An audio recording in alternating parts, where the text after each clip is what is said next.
Sa simula, sinabihan tayo na nang sumabog ang araw, ang electromagnetic radiation ay naglabas mula sa ibabaw nito.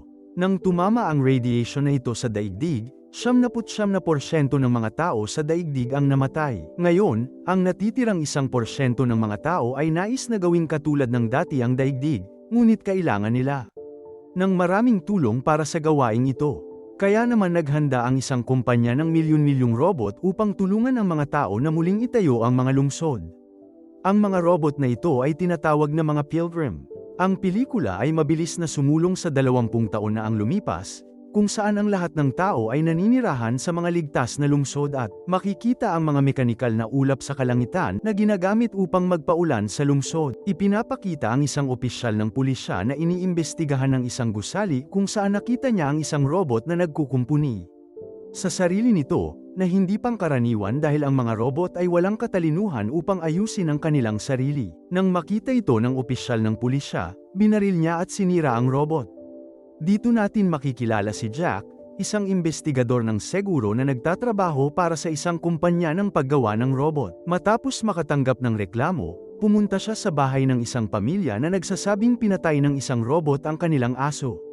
Dumampot si Jack ng kutsilyo at inihulog ito patungo sa kanyang kamay. Ngunit bago pa ito mahulog, nasalo ito ng robot. Ipinaalam ni Jack sa pamilya na ang kanilang robot ay nasa perpektong kondisyon at hindi makakasakit ng sinuman, na nangangahulugang hindi sila maaaring mag-claim ng insurance. Pagkatapos, sumakay si Jack ng tren pauwi, kung saan naghihintay sa kanya ang kanyang buntis na asawang si Rachel. Sama-sama silang nanood ng TV, at nakatulog si Jack sa kama sa tabi ni Sophie. Kinabukasan, nakatanggap si Jack ng mensahe mula sa kanyang kumpanya, at kalaunan ay nakilala ang isang lab worker na nagpakita sa kanya ng robot na binaril ng pulis. Sinabi ng pulis na inaayos ng robot ang sarili nito. Ngunit sa investigasyon, natuklasan na may isang taong nanghimasok sa robot at binago ang ilan sa mga bahagi nito, na nagpapahintulot dito na labagin ang mga protocol ng seguridad ng tao. Nakakagulat ang natuklasang ito para kay Jack dahil hanggang ngayon, walang robot ang nakakabasag ng mga protocol na yon. Nakilala niya ang kanyang amo, si Robert, at pumunta sila sa isang construction site kung saan libu-libong robot ang nagtutulungan sa impormasyon tungkol sa insidente. Ang ilang bahagi ng binagong robot ay tumutugma sa isang robot na nagtatrabaho sa site. Nakipag-usap si Jack sa supervisor na ibinasura ang pag-aalala sa pagsasabing, ang iyong mga robot ay nagiging walang silbi araw-araw kung labis kang nag-aalala tungkol sa seguridad.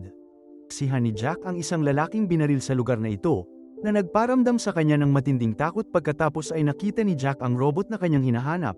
Ngunit tumakbo ito lampas sa mga hangganan ng lungsod nang makita siya nito. Tinunto ni Jack ang robot sa isang lalagyan kung saan ito nagtatago, ngunit sinira ng robot ang sarili nito sa pamamagitan ng pagsunog sa sarili. Dinala ni Jack ang nasunog na robot sa laboratorio kung saan sinubukan itong ayusin ng mga siyentipiko, ngunit nabigo sila.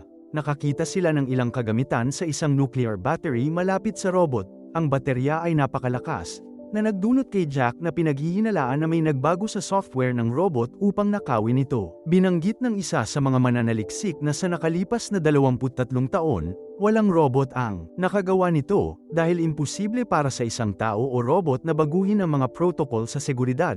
Bumalik si Jack sa pinangyarihan kung saan binaril ng pulis ang robot, umaasang malutas ang misteryo. Sa kanyang paghahanap, nakakita siya ng isa pang bateryang nuklear, na nagpapatunay na lahat ng binagong robot ay ninanakaw ang mga malalakas na bateryang ito. Pagkatapos ay nakilala ni Jack ang pulis na si Volek, na dinala siya sa isang binagong babaeng robot na ginagamit para sa libangan sa black market.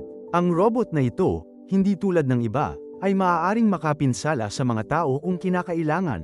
Hinarap ni Jack ang may-ari ng robot na si Dr. Dupree, at sinabi sa kanya, may nakikialam sa ating mga robot. Kung hindi natin sila pipigilan, babagsak ang ating buong kumpanya. Kaya kailangan ko ang tulong mo sa paghuli sa lalaking iyon. Bilang kapalit, ang bateryang nuklear na ito ay magiging iyo. Ipinakita ni Jack kay Dr. Dupree ang biokernel ng robot na binaril ng pulis. Pagkatapos nito, ibinigay ni Dupree kay Jack ang kanyang invitation card at umalis. Samantala, nalaman ng may-ari ng kumpanya na ilegal na nakipagkasundo si Jack kay Dr. Dupree, kaya agad siyang nagpadala ng fax kay Jack para itigil ang investigasyon.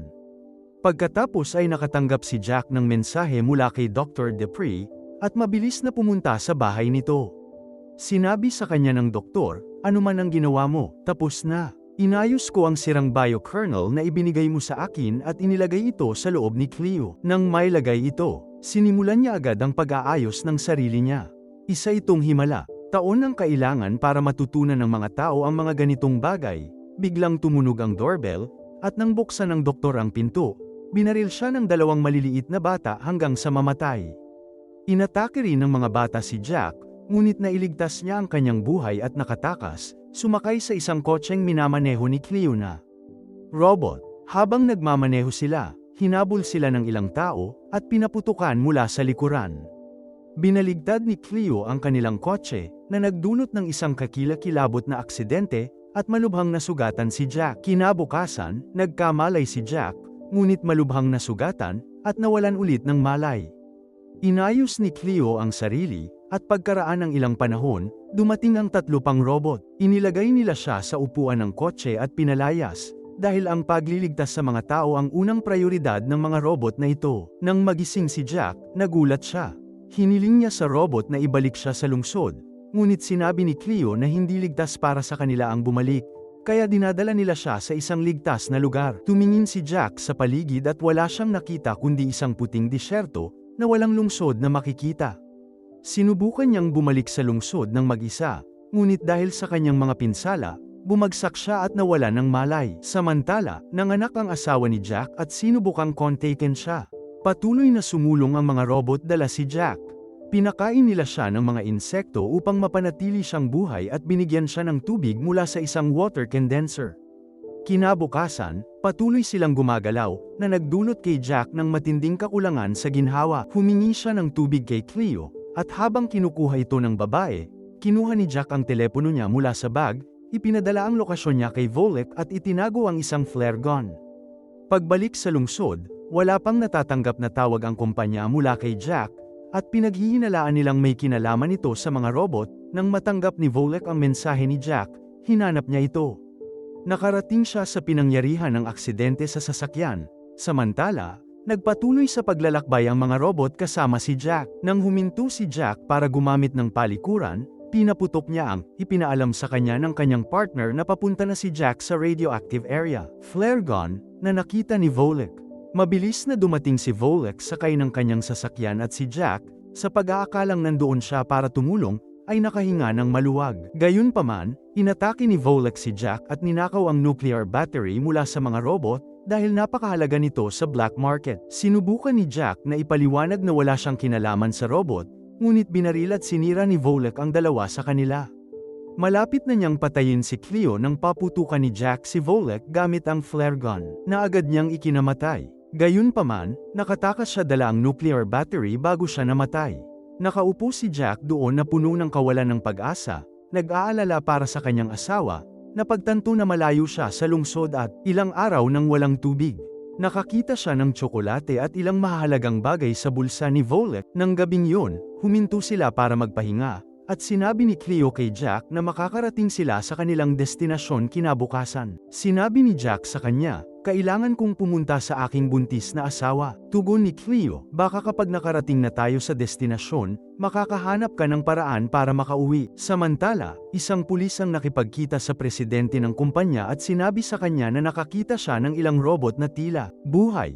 Isiniwalat ng presidente ang katotohanan kay Robert, na ipinaliwanag na noong nilikha ang unang robot sa laboratorio, wala itong mga protocol sa seguridad. Sa paglipas ng panahon, ang robot ay nakabuo ng sarili nitong katalinuhan, at naging napakaunlad na kaya't mahirap para sa mga tao na maunawaan ito. Inutusan din niya si Jack na patayin, sa paniniwalang tinutulungan niya ang mga robot at nararating ang radioactive na lugar. Ipinagpatuloy ni Jack at Cleo ang kanilang paglalakbay patungo sa isang pabrika, at sa pamamagitan ng isang bintana, nakita ni Jack ang isang taong natatakpan ng damit malapit sa isang kotse. Nang mas malapitan niyang suriin, napagtanto ni Jack na ang tao ay isang robot. Napagtanto na ito ang unang robot na pumalit sa iba. Pumasok si Jack sa pabrika upang mag-imbestiga. Sa loob, nakakita siya ng maraming bahagi na ginagamit sa paggawa ng mga robot sa isang mesa. Dahil sa takot sa kanyang nakikita, sinubukan ni Jack na tumakas. Tumakbo siya patungo sa isang kotse at sinubukang buksan ito,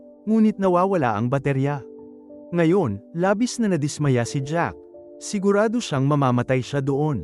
Pagkatapos, lumapit sa kanya ang robot at sinabing, ang kamatayan ay bahagi ng siklo ng buhay ng mga tao. Walang sino man ang nabubuhay magpakailanman sa planetang ito.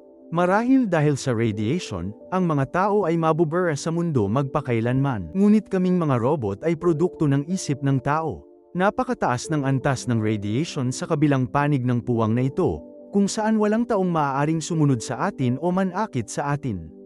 Ngunit upang pumunta sa panig na iyon, kailangan natin ng isang nuclear battery. Pagkatapos nito, ibinigay ni Jack sa robot ang nuclear battery na itinago niya. Samantala, natagpuan ng ilang gwardya mula sa kumpanya ang katawan ni Volek habang hinahanap si Jack. Dinukot din ito ang asawa at anak na babae ni Jack na isinama nila. Gusto ng mga taong ito na patayin si Jack at ang kanyang pamilya. Nang ipagtanggol sila ni Robert, inutusan siya ni Conway na barilin. Si Jack, pagkatapos uminom, ay sumayaw kay Cleo at nalaman na si Cleo ay nakakaramdam ng mga emosyon tulad ng mga tao. Pagkatapos, nagtulungan ang tatlong robot upang lumikha ng isang bago at makabagong robot, na agad na maa-activate kapag naikonekta na ang nuclear battery dito. Kinabukasan, pagkagising ni Jack, nakita niyang naayos na ng mga robot ang kotse, kaya't nakauwi na siya. Nang makita ito, labis siyang natuwa. Nagpaalam siya kay Cleo at umalis. Pagkatapos maglakbay ng medyo malayo, nakilala niya si Robert, na buhay pa. Sinabi ni Robert kay Jack na gusto siyang patayin ng kumpanya at kasama nila ang pamilya nito na plano rin nilang patayin. Samantala, nakarating ang 4 na gwardya sa pabrika upang hanapin si Jack. Nang makita nilang papunta ang mga robot sa lugar ng radiation sa kabila ng trench, nagpaputok sila. Tumalon ang robot sa malalim na trench at sinabi sa kanila ni Cleo na umalis na si Jack. Inutusan sila ni Conway na umalis. Ngunit hindi na nakinig ang mga robot sa anumang utos ng tao. Pagkatapos ay binaril at sinira ni Conway ang robot at sinaktan din si Cleo sa pamamagitan ng pagbaril dito. Dumating si Jack na nagmamaneho ng kotse ng buong bilis.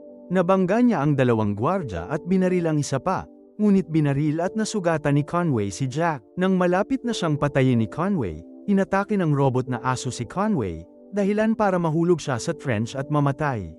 Dumating ang asawa ni Jack na si Rachel, dala ang kanilang anak na babae at naging emosyonal si Jack nang makita ang kanyang anak. Binantayan ni Cleo ang lahat at panatawid ang robot na aso sa kanal, kung saan sa wakas ay nakalaya na sila mula sa mga tao.